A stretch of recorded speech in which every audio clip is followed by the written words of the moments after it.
Hello, happy Friday, everybody. Welcome to Happy Hour. It is wonderful to be with you here today, Friday afternoon, 4 o'clock on the Your Strata Property Facebook page. What else would we be doing? Yes, we are having happy hour, virtual drinks. I called it virtual drinks, and somebody said to me, no, Amanda, that's a real drink. That's an actual drink. It is not a virtual drink. So I would love to know what you are bringing today to happy hour. I am already getting some hellos. There have been a few of you there waiting for us to begin. It's great to see you. I'm seeing Grant. Hi, Grant. How are you? He's saying hi, Amanda, and hi, Reena. Grant is pointing out our special guest today is indeed, yes, Reena Van Aalst of Strata Central. I am seeing Stephen as well. Hi, Amanda and Reena. I will have our special guest for you very, very soon. You're all very excited to see our special guest. Usually you're only hearing her on the podcast with me. Every second week or so, Reena co-hosts the podcast with me. We have lots of fun sharing our wins and our challenges, but today I am bringing her to you live. She will be here on video. It was about 2 months ago, I think. Reena was one of my very first happy hour special guests, and it has been 2 months, I think, 7 or 8 weeks that we have been doing Friday happy hour, bringing you that little bit of socializing, time to wind down at the end of what has probably been a busy week, unusual week, maybe. We're all working a little bit differently, though I know we're all getting used to that for now. I am seeing Debbie come on in. Happy Friday to you, Debbie. Michelle made it here. Not sure what's going on there, Michelle, but I'm glad that you made it. Nathan, good afternoon. And Nathan is having a lovely afternoon with his Irish whiskey. Hello to David. You know what I'm going to do? I have learnt this little trick, and I'm going to give this a go. There we go. There's Nathan up on our screen there saying good afternoon and sharing his Irish whiskey. How does that look, guys? If that looks good, then I am going to keep practicing this. This is what we are going to be doing today. Amanda's new skill. Rochelle, who is assisting me in the background, is going to be saying, woohoo, she remembered to do it and she actually got it right. So there you go. Bruce, welcome, welcome. Great to see you. Frank, yet again, I'm looking through a rose-colored glass. Are we talking about maybe purple? We're purple today. I'm matching, guys. I got the earrings matching the champagne glass. I mean, that is what you're here for. I know. Hello, Sean. Hello, Zlata. Welcome. Awesome. Yes, exciting. Happy hour. Let's do this. Before I bring on my special guest, I just want to give you a quick update, a few reminders, a few need to know items that I like to cover off here. And Rochelle, if you could pop in some of these links into the comments for me. I want to make sure you guys know, if you are in New South Wales, that we do have an easing of restrictions effective today. Yes, you can permit up to 5 people to come and visit you in your home. That is really exciting. And we can go to the cafe, to the restaurant, to the pub if they're open. And I'm not sure about you guys, but there ain't too many open where I am, with a limit of 10 people in the premises at any one time. So that's interesting. Rochelle's going to put a link to the updated New South Wales public health order in our comments here, so you can go and check it out. Yeah, interesting stuff there. If anybody has questions about how those are working, I do have my copy here next to me. I have been reading through them today, getting prepared for you if you're in New South Wales and are ready to party on the weekend legally, guys. I can help you with that. On the Strata front, again in New South Wales, we have a new section in our Strata Schemes Management Act.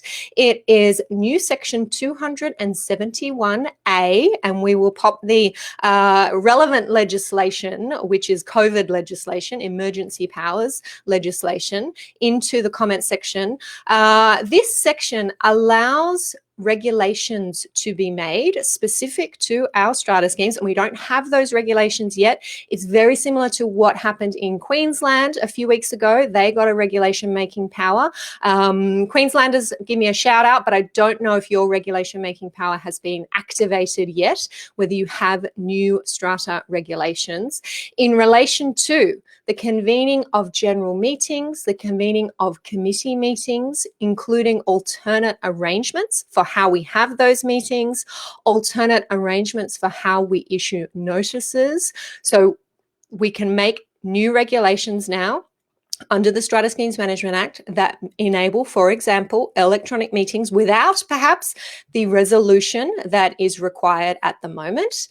The regulation making power allows us to have regulations about the way votes are conducted at meetings, alternatives to affixing the seal of the owner's corporation, and regulations that extend time periods in which things need to be done or are required to be done under the Act. So we have that power. Regulations not yet made, very similar to Queensland, but it is exciting that that is progressing and that we are now, some 2 months down the track, in a position to start helping out our New South Wales strata buildings, our strata managers who may be struggling with those few things. Okay, so if you keep an eye out for that, I, of course, as I do, will keep you updated. The minute we have any new regulations that are going to address those issues, I will be the first to let you know. But things are changing, they're moving quickly. We wake up each morning, check our updates, our feeds, our relevant feeds for what is new. That's what I've been doing for you. And that is new in our New South Wales strata law. The other thing I want to let you know about is that the OCN, the Owners Corporation Network, is running some webinars with the support of City of Sydney. I heard this week that they are kicking off a series of webinars for strata owners and residents. And the first one is happening next Wednesday. And it is about short-term letting, very popular, perhaps a little controversial. This is an OCN webinar with City of Sydney Council. It's going to be hosted by OCN Chair Jane Hearn, and the webinar is going to cover the use of residential buildings by short stay operators, and going to run through the recent changes to the New South Wales legislation as well as proposed changes that we haven't seen yet. So I'll be interested in tuning in for that webinar. We do have a registration link there for you. Register through City of Sydney Council for the OCN webinar on short-term letting. And I think there's going to be a few more webinars through OCN. The next one might be about fire safety, so keep an ear out for that. And I'm happy to let you know the details of that one also. I am very soon going to be welcoming in our guest for today, Reena van Aalst. I would love to see you if you're coming in. If you want to give me a hello, say hi, let me know that you're there. We get more and more people here every week, which is super, super exciting. I'm looking back to say hi to Gary. Sean is saying, hooray, can we have some retro computer friends can have some retro computer friends over to the man cave. Look, I'm going to do my little trick again. I have to remember to do this. Cool, hey? Yes, I enjoy, Sean, go for it. Yes, you can. The interesting thing about these amended orders, I didn't notice this in the first round.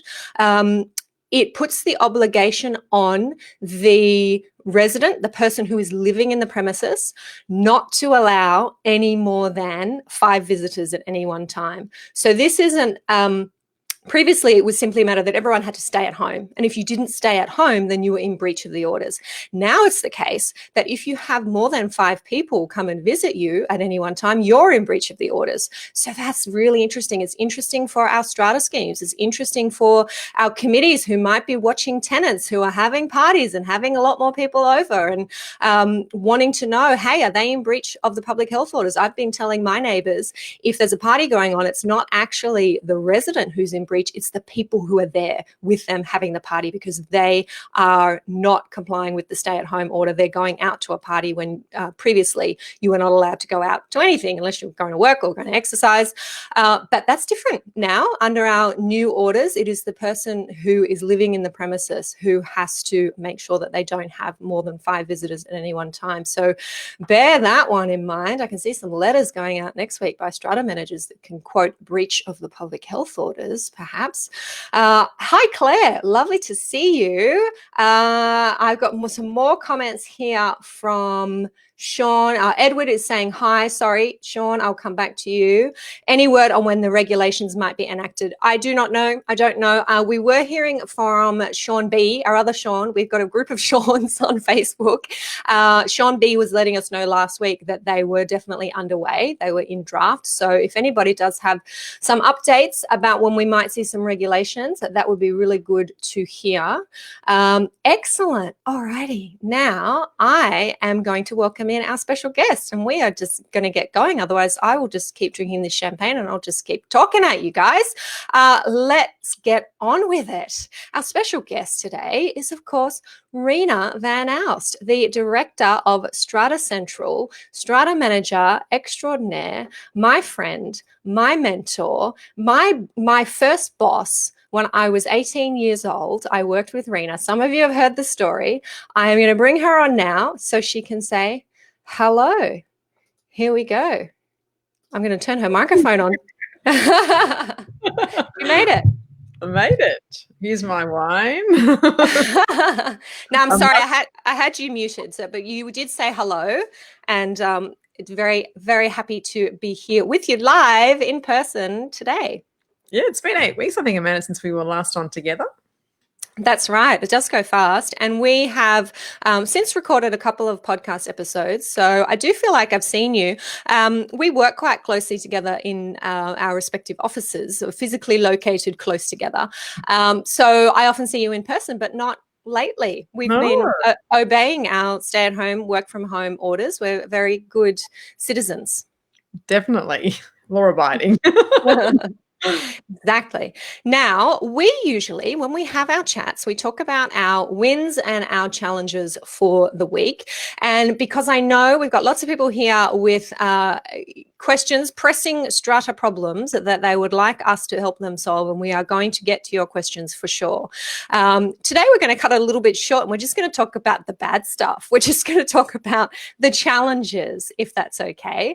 I've asked Reena to come prepared with a challenge for us today, and maybe those of you who are here with us can help solve it as well. So, Reena, why don't we kick off with your challenge for this week?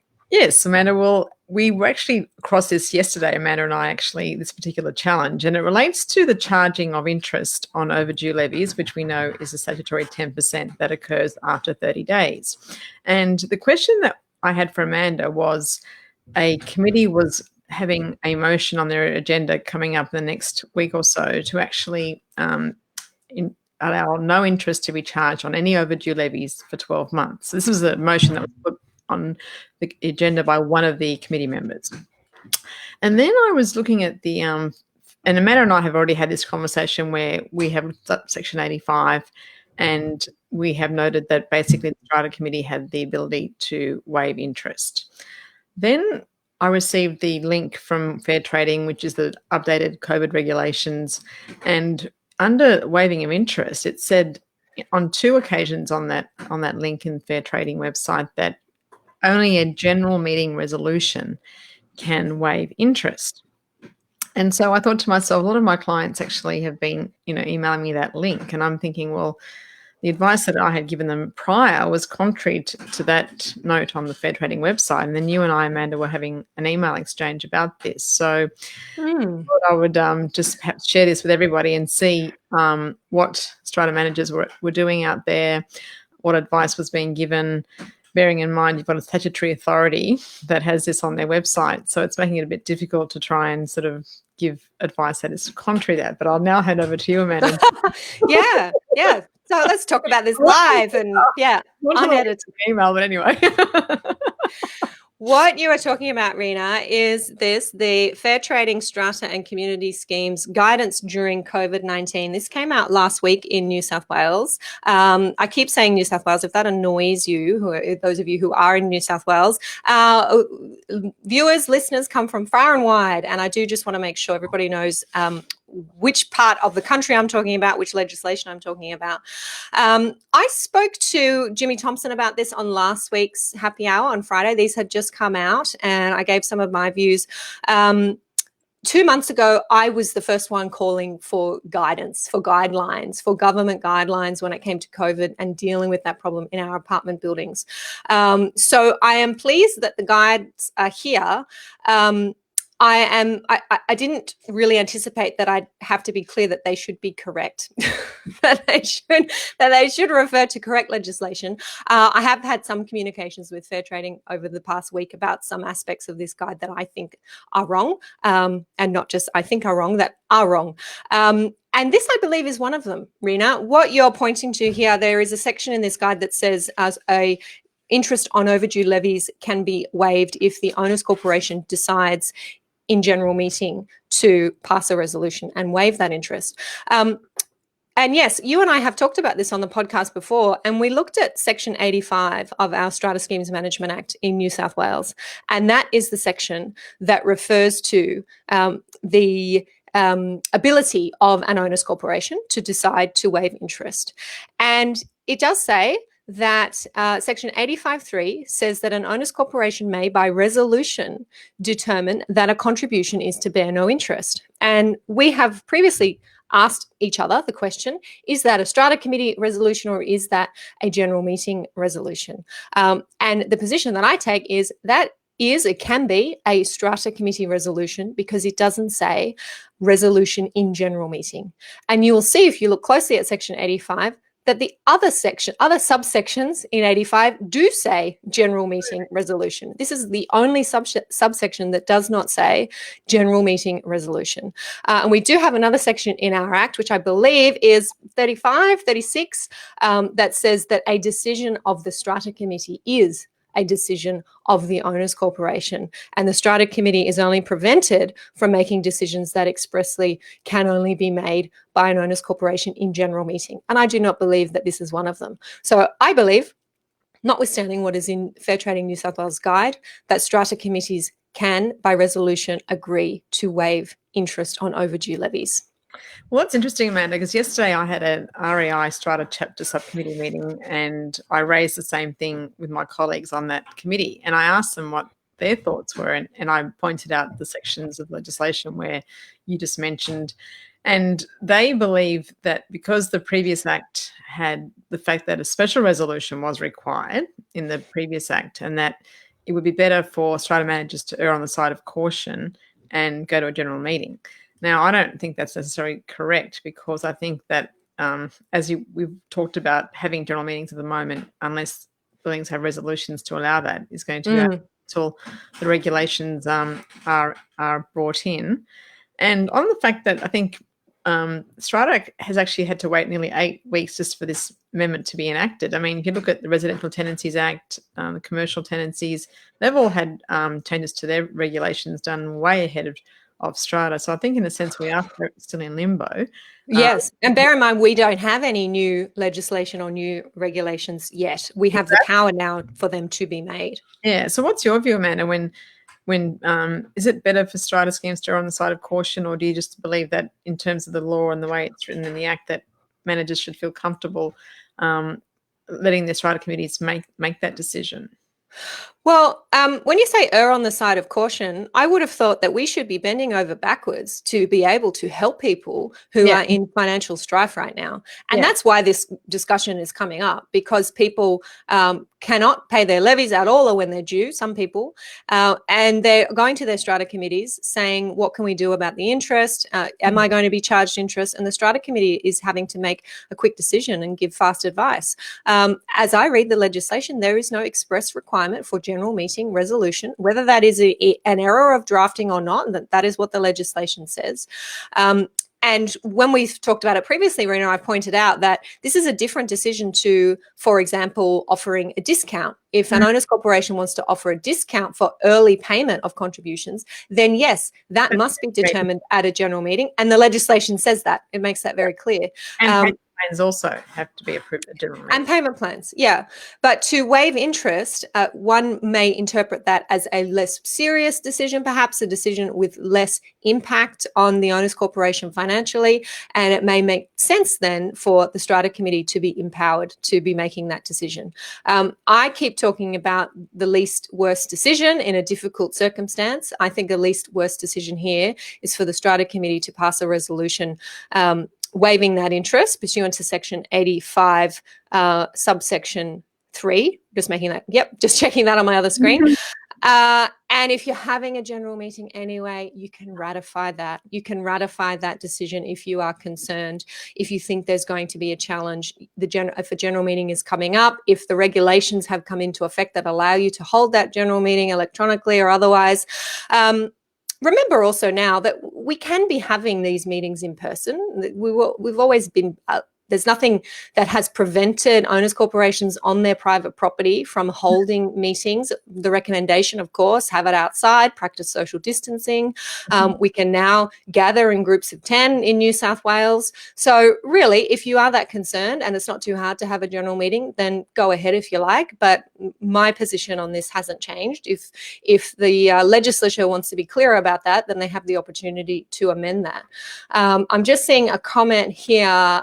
A couple of interesting comments. Hi, Megan. Nice to see you.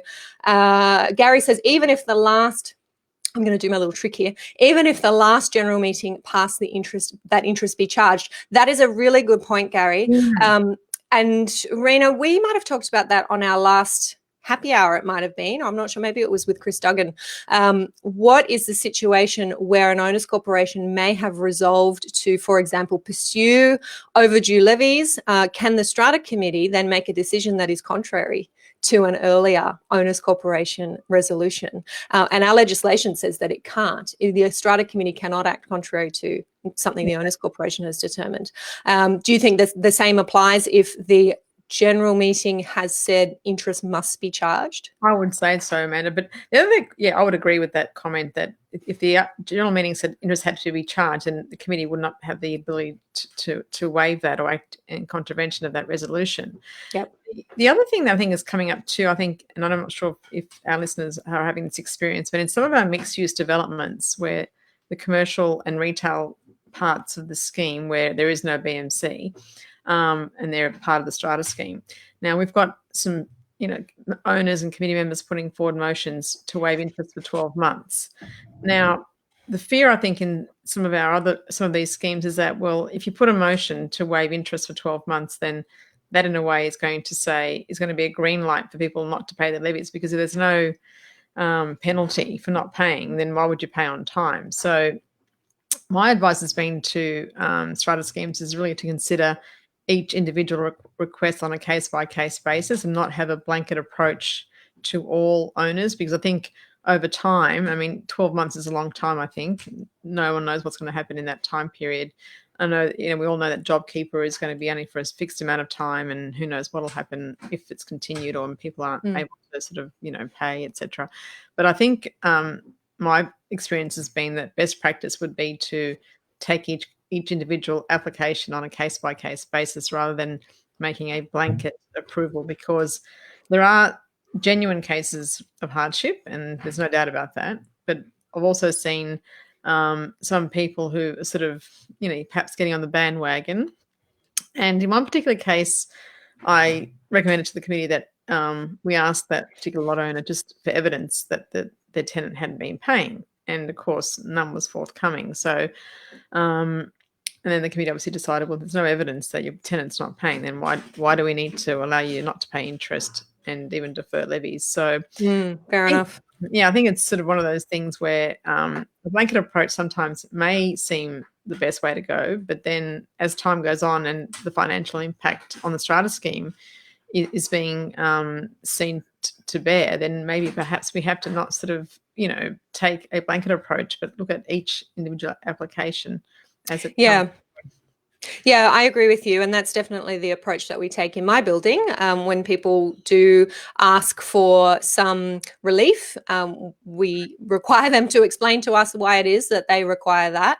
And that's always gone well. It's gone smoothly. And if we are reasonable in making that decision and can explain why we do or don't permit Mm. the waiver of interest, then people tend to understand. I'm seeing a lot of comments here about people who are pretty much fed up with fair trading. Bill and Ben, it's good to see you. You're saying you trust fair trading, who have a long history for wrong information. And yes, when you're before the tribunal, the member often will hold a different view to fair trading. The moral to the story is you can't trust fair trading. And the facade of public confidence in fair trading is just that, a facade. Well, do you know what? I'm a little bit surprised, interested, intrigued by how few lawyers call this out. Can I say that? How few lawyers stand up publicly, whether it's social, whether it's emails, and say, this is wrong. The information is wrong. Of course, there are avenues for these things to be addressed, and we should follow those avenues, and we should write our submissions, and we should lobby for reform. But I think it's important to be telling what I call the punters, you guys, the owners, the strata managers, quickly, especially in a situation like this where guidelines are put out that we've been calling for, and that when they arrive, we say, oh, great, wonderful, let's share these, let's send them out to our owners. Here's all the answers. And I've seen strata managers doing that. It's important that that I tell you, well, these parts actually are not correct, and that we are able to do that clearly. We're able to do that confidently. And it would be nice if there was some change then that happened from that. But if there's not, then we just keep spreading the word of what we think is correct and what we think should be perhaps set aside as a suggestion, a serving suggestion. Totally agree, Amanda. I recall, many times and that owners would ring me and say, oh, but I rang Fair Trading and they've said this. And I said, yeah, well, I've rung them also 2 different days, 2 different people, and have been told different things, as has been commented by our listeners. But I think when they put something on a website, that's totally wrong. That's a bit, like in terms of, people giving you information over the phone, that's basically hearsay. But when it's actually documented on a website as part of a recent update, it's a bit worrying, I think. And when you've had 8 weeks to draft it. Yeah, and when people actually, and then the legislation's actually been out for over 3 years now, so it's not as if it's new. It's a bit of a worry. I think it's sort of, to me as a manager and not a consumer, but it sort of dampens my belief and trust, I think, in these sort of statutory institutions. That's right. Yeah, exactly. And that's what I'm seeing in the comments here. I know there's a comment there from Nathan. I just want to acknowledge you. And a few more comments there from Sean. I'm just seeing Veronica pop in. I'm going to do my little trick here, Veronica. I love how direct you are, Amanda. Thank you, Veronica. I've learned that from someone along the lines. Excellent. Okay. Well, I have a challenge to share as well. This is a challenge when it comes to pre-meeting electronic voting. And we have a number of buildings who are doing this for the first time, having electronic meetings for the first time, dipping their toe into these waters. And of course, it is raising some questions for us as lawyers. I know probably for you too, Reena, as a strata manager. And I had a cracker of a question this week, and I don't have the answer to it. I'm wondering if anybody out there might have the answer to it. Again, relevant to New South Wales. Where there is voting that is wholly conducted by way of pre-meeting, electronic voting, is there the right for an owner to call a poll? Now, we know that in a normal general meeting, usual situation, our legislation provides for owners to have the right to call a poll either before the motion is put to the vote or after the motion is put to the vote. And if a poll is demanded, then the vote is calculated on the basis of unit entitlements rather than show of hands. Of course, I'm talking about ordinary resolutions here, not special resolutions, which are always calculated on the basis of unit entitlements. So my client has said to me, there is a meeting happening wholly conducted by pre-meeting electronic voting. I would like to call a poll. I've got a voting form here that I'm supposed to email back. Do I just write it on the form that I want there to be a poll vote on this. What should I do? And I have done my research and I've read Regulation 14 and 15 in the Strata Schemes Management Regulation. They don't hold the answer. I've read some legal commentary on this that says there does not seem to be a provision in our legislation to facilitate poll voting when voting electronically. Have you come across this, Reena? No, it's the first time, Amanda, that that's ever come up, and I think it's a really good question because in a normal meeting you could do that, and I've done that on many occasions when when I've had numbers have been in our favour when I was actually acting for particular owners at general meetings on a consultancy basis. So I think it's a very interesting question, and I don't think it's probably been contemplated, Amanda, when the regs were put in terms of electronic voting, how that would work. But I don't preclude it from happening. Because it is a way of voting. It's a form of calculating the vote. So, yes. And what's really important, I'm seeing Sean there post that his gut is saying yes, in terms of, yes, I imagine, Sean, that you should be permitted to request a poll vote. I am in that camp because when I read Schedule 1 to our Strata Schemes Management Act, I think I got that right. Schedule 1 is for general meetings. Schedule 2 is for committee meetings. It says that when a motion is put to the vote, an owner who is attending a meeting, present, eligible, entitled to vote, has the right to call a poll vote. Yeah. It doesn't say that that's only at meetings in person. It doesn't say that that's any different for electronic meetings. That is your right. That is, if we start from that place, and then there is nothing in our regulations that deal with electronic voting that say that poll voting should be prohibited. I'm with Sean. My gut is saying, yes, it should be permitted. How you facilitate that is a little bit tricky. I imagine the only way you can do it is for the owner who is voting to write on the form, I would like this motion to be, the result of this motion to be calculated on the basis of a poll. Now, tricky strategically, because if you're trying to go one way or the other, you might not know whether it's a strategically good decision to ask for a poll vote or not, depending on how your unit entitlements fall. But Amanda, one thing also, so at a meeting, which is in person, the vote can be put and then it can be decided. And then I, as an owner, can say, hang on, I want this to be determined by poll. So in the case of the poll on the voting form or however it's being done, I don't know how you do it electronically, if you could book comments, but how would it be done by ordinary then, by normal votes, show of hands, one vote per lot, and then UE? And then also I think Gary Bugden, when we first had the legislation come out of Manor and we had our seminar at the Masonic Centre back, early in the day, he discussed with us the fact that this is where I think there could be a lot of problems and manipulation of results when when we're all at the meeting, we can see, put your hand up, calculation, votes, etc. But electronically, I mean, I think that is fraught with some danger if people don't know, or the software doesn't do it correctly or whatever, that, like how that all would work. I mean, I do agree that it should be able to be done legally, but the practical application of how it is done and how people would know whether it's been done or not, I think would be precarious. Yeah, I think you would have to, because the right is that you can call for the poll before the motion's put or after, as you say, Reena.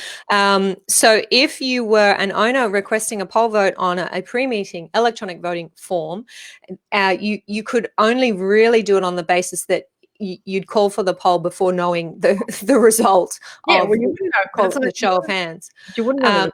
So that's why, would it be that normally a poll is called when the result that you want hasn't been achieved and you're trying to undo it? That's really the only reason people call poll votes. It's not done for any other reason. So if you don't know what the vote is going to be, would you have called for the poll? I don't know. It's all sort of fraught with. Yeah, it really depends on the situation. I am seeing Emiliana is here. Good to see you. Hello. Sean B has arrived. Sean B, I was mentioning you earlier. Do you have an update for us on the regulations under Section 271A? That's my question for you. Melissa, hello. And I'm just scrolling down, Melissa, because I want to call out that you, as a strata manager, have had this on a written form before. So is that saying you've got a little box to tick? If someone wants the vote calculated on a poll, they tick the box. How has that worked out? Have you come unstuck there at any stage? And Sean is saying almost a note, it becomes the procedural motion. I'm not quite sure what you mean there, Sean. Frank, why not before the vote is declared? Yes, but when we're talking about pre-meeting electronic voting, you only have the opportunity to cast your vote once. So you only have the opportunity to write on the form or to put into the software, however it's done, what you want your vote to be. So you can't wait and see what the result is going to be and then change that vote, which is tricky. And Melissa's saying, yes, we have an error on the form. And hello, Olivia. Goodness. Okay. It's a can of worms, and it is. And I find whenever I look at electronic voting that it's confusing. I actually don't think that the take-up, you tell me, Reena, you're better placed than I am, the take-up's been huge because there's a lot of these what ifs. Yeah. Well, I think the ones that I found have worked more is when you actually send out a voting paper than asking people to fill a link. I find that's been more the case. But then again, I think it's just horses for courses. But I think a physical piece of paper being scanned is a bit more like in terms of evidence, whereas when you have this sort of link thing and you can just click anything, I don't know. That's one, as I said, Gary Bugden mentioned this, and I always think about that when I'm looking at these types of meetings being held. Yeah, really tricky. And Melissa's just saying now that it's only on votes where they have a good idea how it will end up. Without the poll, it can be very relevant in small blocks. Exactly. Yeah, I know you're a specialist there, Melissa. I don't know if our friend Matthew Larwood is online, but he did send me a note. I'll just give him a heads up. He sent me a note, I think it was on Facebook, letting me know that he had a particular question for us, Reena, about special resolutions. And I have a feeling that Matthew has some experience when it comes to electronic voting, being part of one of our software platforms. I don't want to say the wrong thing. So, Matthew, if you're here, feel free to jump in and I'll pop your question up on the screen for Reena and I to answer. Grant is saying, hello, great, pragmatic, no fear or favor advice about the realities of strata management and strata living. That is us, Grant. That is just the way we roll, right or wrong, naive or not. Yeah, I think the other thing is also in terms of self-managed schemes out there, I don't know how many there are out there, but I mean, how would they be all dealing with this sort of type of free meeting? I mean, I think it's hard enough for them to be able just to do normal meetings, let alone is a free thing. And yeah, I had a lot of them are in my membership forum asking me questions and sorry. And on this and on platforms like this and trying to find that information. But most of them, Reena, would just be same old, same old. Get the shoebox out, put the papers in the shoebox, never have a meeting. Yeah. So those are our challenges for the week. I'm trying hard not to press the wrong buttons here. Sorry, I'm getting used to my new feature that I have here. We are at your disposal for the next, 15 minutes or so before we start wrapping up, before we get to the bottom of our glasses. And more than happy to answer your questions, your strata questions. I do put that little caveat on there. Strata, if we can make it relate to strata, that would be good. Doesn't have to be COVID in strata.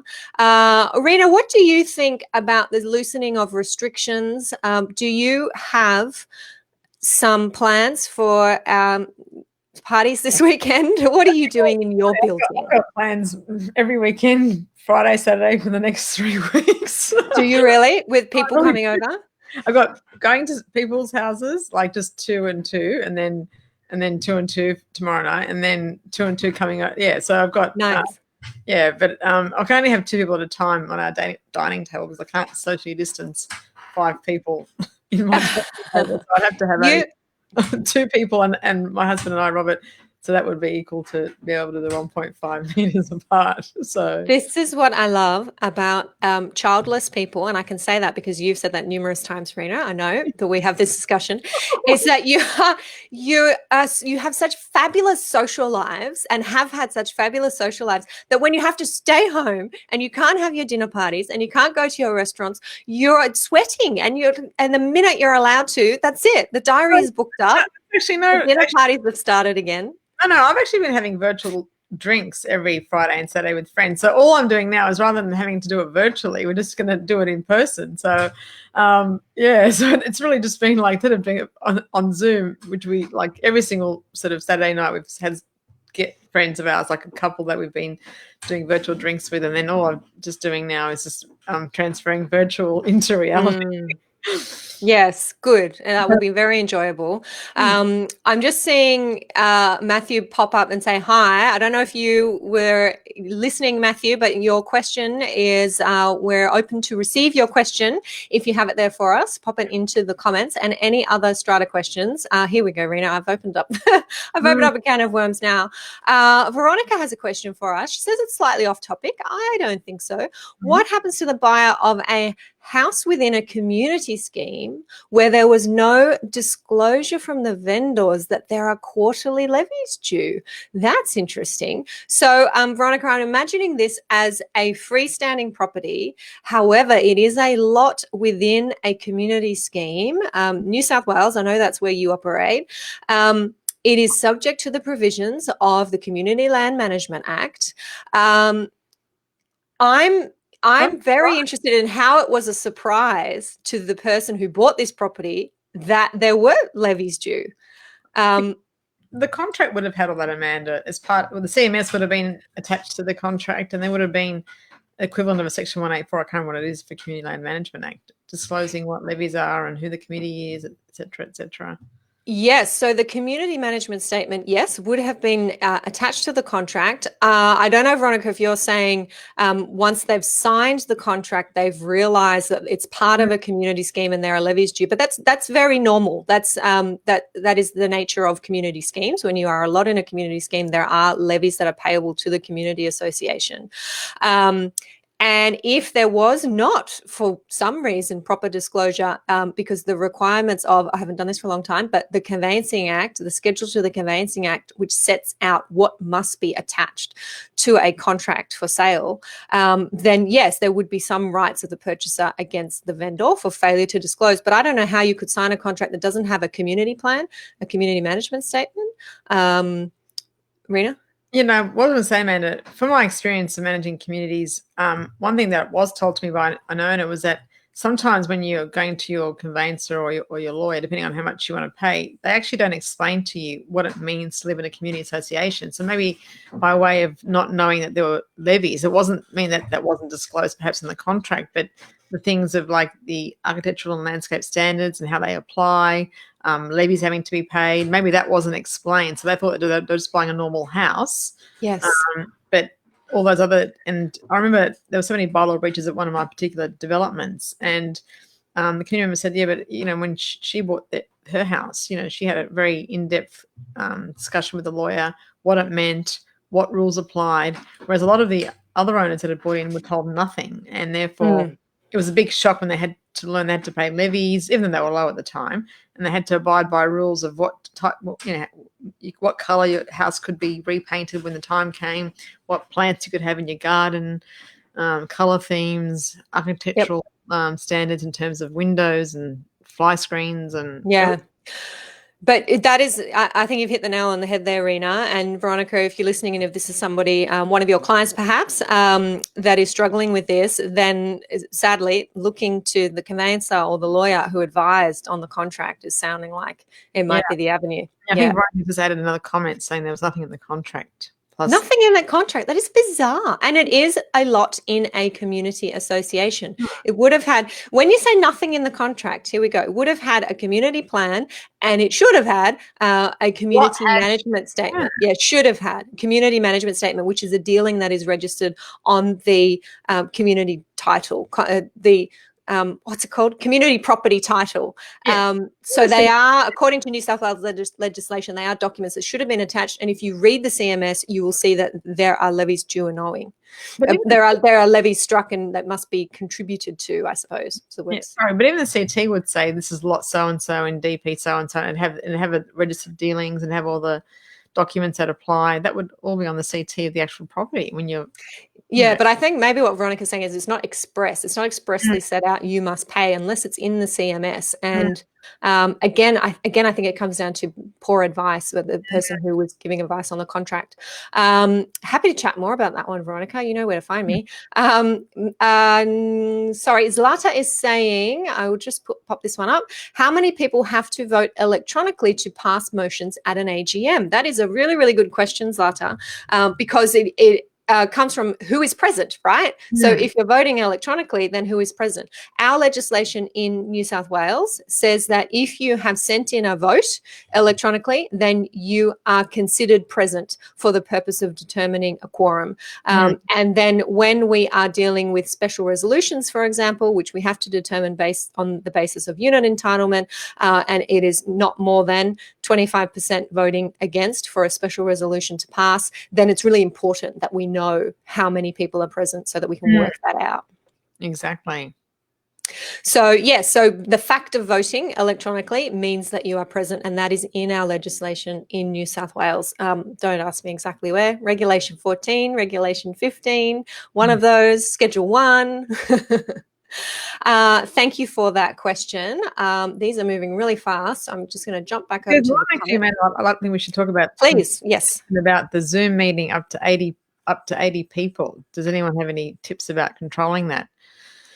Yeah, so I mean, I haven't had a large one yet. I'm about to have one, but what I found, Stephen, is that despite people being able to vote electronically, virtually, they actually, I haven't found a huge uptake more than the people that would normally turn up physically. That's been my experience, that whether it's AGMs or even committee meetings where we invite other owners to just attend, the same people that would have come physically have come, by Zoom electronically. So I'm interested to see if anyone else of our listeners has had that experience, but I haven't found that having more people being able to vote has meant that they actually do vote. But that's been my experience. I mean, it's only been limited, obviously. I've only had probably about half a dozen Zoom meetings in the last 2 months to give such an opinion, but maybe this time that might change. But I'd be actually interested to hear how maybe perhaps any other managers that are on our chat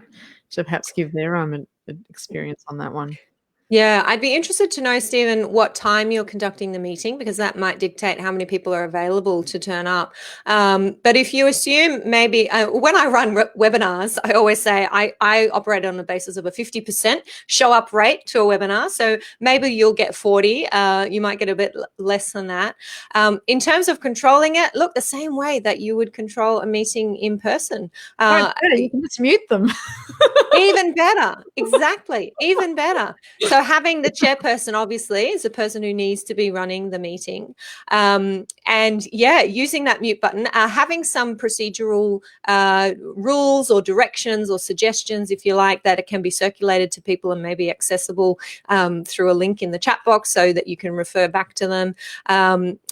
Sticking to the motion, of course, as you say, if people want to have something to say, I can see this hat where you've got 60 seconds and then your camera and your microphone gets switched off and that's it. Melissa's saying mute everyone, yeah. I also find, Amanda, that sometimes people don't want you to see who they are. Like they just put they turn off their video on Zoom, so you just hear their voice. So it's probably a bit and then when they talk, you get the talking, like the phone thing coming up. So I'm not sure if our listeners as managers have had that sort of mixed bag of being able to see people, but also some people that don't want to be seen. Yeah, and I would suggest, Stephen, if you can, I'm not sure if you're a manager or a committee chair or secretary, having somebody there who can assist you. If you're going to be on Zoom, so having someone who can assist you with answering questions or troubleshooting tech problems in the chat box there, and being able to just post things into the box if you need to send links. Or I'm just thinking about the way that I run webinars. Definitely having helping hands there is a really important thing to plan for. Do go back and check some of these comments in. You're probably more on top of them than I am, because you're getting some really great suggestions from some experienced Strata managers there about what to do. Yeah, from Claire and from Melissa. Yeah, thank you. Yeah, these are experienced players. They've got some good advice. I am just going to pop back up here to any that we have missed. I mean, there's lots, guys. I'm going to have a busy Friday night. Sean is saying the regs are about 2 weeks away from passing through Parliament. Thank you, Sean. We don't have a public draft yet, or have I missed that? If we do, let me know. I haven't seen that. Okay, give me one sec. Buyer beware. That is true, Grant. That is very true. Well, I think, sorry, Sean's just got there that he had 198 lot AGM last night, and then he only had 10 people turn up. 10 to 15 attend, and therefore there's only 10. See, that's what been my experience too. The same people turn up. You're not. And before I used to find people saying, "Oh, can you have the meetings at a better time?" Or I can't get there because I'm working, interstate. And then when they can, you find that was really just not really the case. I think the genuine level of interest by people, whether it's in person or by remote, Zoom and other avenues is really the same. So I'm glad to see that it's my experience. What my experience has been those for other managers out there too. Indeed. Okay. I'm pretty sure Matthew's question is getting answered by our experts who are here with us. I saw it pop up earlier and it's disappeared. I think it was about calculating a special resolution in New South Wales. And I may have answered that inadvertently, Matthew, that a special resolution is not more than 25% voting against the motion calculated on a unit entitlement basis. So it's calculated based on how many vote against. And once you get over the 25% against, then it fails. If you have less than 25% against the motion, then it passes. So it's really important to be aware of the way that it's calculated. It can be a bit of a brain bender sometimes, but it does make a difference. It is not 75% in favour. That is not the way that we calculate special resolutions. And Sean has answered that there that way too. Yeah, and I think Sean B has said that the regs were issued by SCA yesterday. Oh, Sean, we are out of the loop. Perhaps that might have gone to members only, or you're on a special committee. Yeah, sure. I'll get those emails. I mean, I didn't look at it. I probably should look at it now that Sean's mentioned it. I just had a quick squeeze and just another email that I'm getting in another newsletter that's plugging up my inbox at the moment. Well, you guys know I will, as soon as I'm in the loop by my geniuses here, I will put you in the loop too. Stephen is saying, thank you, not a problem at all. Sean is saying, would like to see a draft of those regs to the other Sean. Matthew is saying, that's what I figured. Excellent. Everybody's up to date. And somebody has escaped police custody. What? I can't keep up with this. Actually, there's a comment made by Frank saying it only becomes an issue if the cost isn't recoverable from the person charged. Was that relating to like a special resolution if someone's unfinancial, if they had, I wasn't sure what that's about, because I think this has come up in a number of buildings where, if you're unfinancial, you can only be unfinancial for levies and interest. I'm not sure. Yeah, I think, was it recoverable costs? Yeah, it's not interesting. Yeah. Sorry, I'm sorry, guys, that we have just lost the thread of the chat here. There are a lot of you here. There is. It's going. Okay, here we go. All right, I'm catching up. With Chris. In a mixed-use development in Victoria, a person visited a hotel guest. Upon departure, damaged an interior lift panel, a wall and a glass door. The police are charging the individual responsible. Who pays the excess? The hotel or the common area owners corporation whose property was damaged? I've had this question before about damage to common property in the case of emergency where the police, fire or ambulance have had to break in to be able to deal with whatever the situation was. And I have looked that up before, and there are actually there's relevant legislation in our various states that protect our police officers and, for example, from liability when it comes to damaged property in the course of their duties.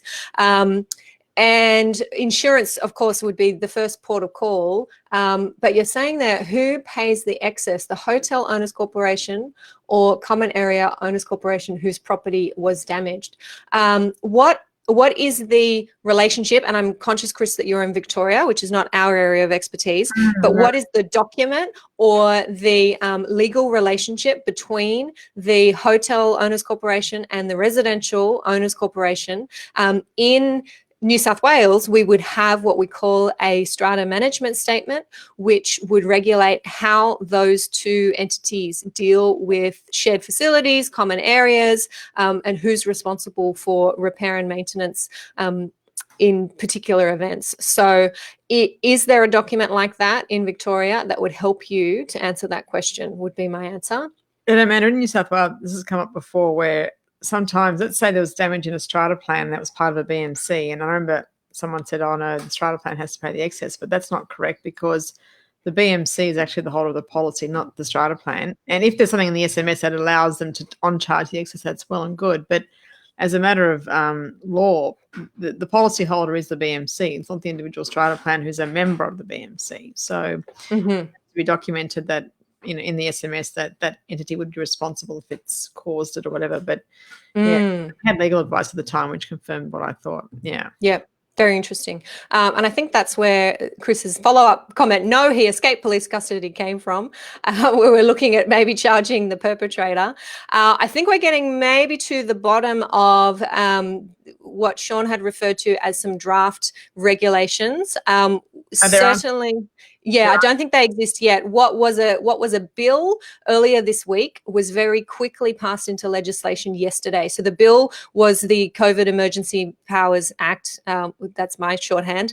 That was a bill on Wednesday. It became law yesterday, and it is the law that inserts Section 271A into the Act and allows regulations to be made under that section. So I don't think we have any draft regulations yet, but we will absolutely be keeping our eye on that. The thing I'm not keeping my eye on is the time. We have 5 more minutes left until our happy hour is wrapped up. If you are loving this, guys, give us a thumbs up, give us a love heart. We love to hear from, we love to know that this is helpful to you.